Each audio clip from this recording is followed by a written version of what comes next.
Farzandingiz Farg'onadagi eng nufuzli maktablardan biri. Parvoz maktabida o'qishi mumkin. Nimaga deysizmi? Parvoz maktabi va bog'chasini shundoqqina yonginasida, ya'ni ko'chasiga kirishingiz bilan katta yo'l bo'yidan 20-30 metr ichkarida, aynan mana shu o'ng tomonimda turgan salkam 3 sotix yer maydoniga ega bo'lgan kvartira sotuvga qo'yilmoqda. Egalari narxini baland aytib turishdi. Bu joyda yerlar qimmat, gaz, svet, suv, kanalizatsiyada muammo yo'q deb, lekin anchagina narxini tushirdik. Hozir siz 3 xonali kvartira narxida ushbu ortimda turgan hovlini xarid qilishingiz mumkin. Qarang, o'zingizda yeringiz bor. 5 xonali uyingiz bor. Naqd ikkitadan sanuzellaringiz bor, kladovkalaringiz, xullas hamma sharoiti bor. 5-10 ming remontiga tiqasiz, qo'g'irchoqdek xonadon sizniki bo'ladi. Ketdik, yuringlar, obzorda ko'ramiz. Mahallani kengligini bitta qaranglar, kanalizatsiya bor, gaz GRP shundoqqina yoningizda. Mana bu yerda bitta avtomobil uchun joy va o'zini zeleniy zonasi bor. Ko'rishingiz mumkin. Qo'shnilar ham juda ham chiroyli qilib o'rab qo'yishibdi. Xo'p, ichkariga kirishingiz bilan yana bitta avtomobil uchun joyni ko'rishingiz mumkin. Ujika garaj sifatida foydalansangiz ham bo'ladi.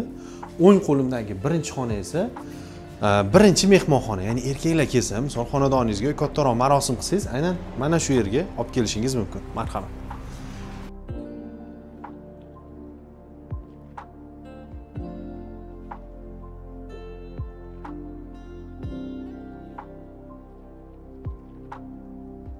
Qo'qonlik kuzatuvchilarimiz bo'lsa, meni hozir tushunishadi. Aynan mana shu narsani ko'proq men Qo'qonda, ya'ni o'zimizga Aypan tomonda ko'rganman. Nima vazifa bajaradi? Darvozani ochib turib begona odam kimnidir chaqiradigan bo'lsa, lekin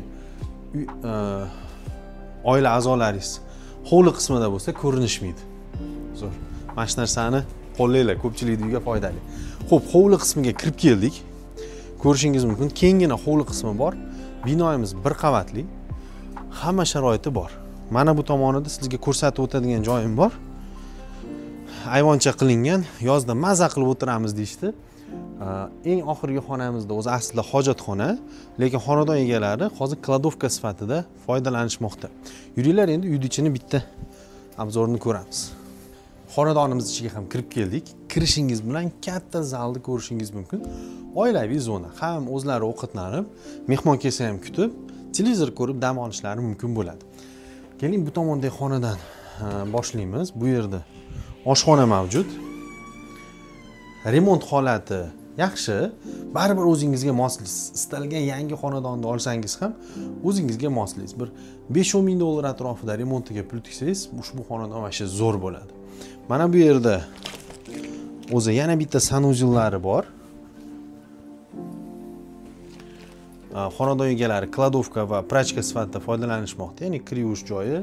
Mana bu yerda esa omborxona sifatida. Bu tashqaridagi sizga ko'rsatib o'tgan so'rini yonidagi xonadan tashqari joy. Bitta deb o'ylamanglar. Biz hozir kirish qismidan o'ng tomonni ko'rgan bo'lsak, endi chap tomonni ko'ramiz. Bu yerda nimalar bor? Birinchi bolalar yotoqxonasi. Svet ichkarida ekan. Bu birinchi bolalar yotoqxonasi. Oynasi mehmonxonaga qaragan. Mana bu yerda uyning ichidagi bitta umumiy katta sanuzelimiz joylashgan.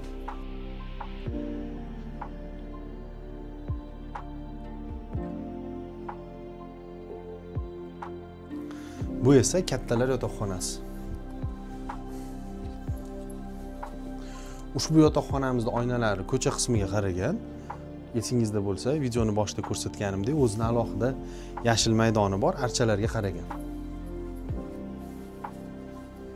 Remont holati ko'rib turganingizdek yaxshi. Endi eng so'nggi xonamiz ko'rsataman. Kattalar yotoqxonasi yonida yana bitta bolalar yotoqxonasi mavjud. Ushbu xonaning romlari hovli qismiga qaragan. Do'stlar, ushbu xonadonimiz zudlik bilan sotuvga qo'yilmoqda. Egalar raqami hozir ekraningizda turibdi.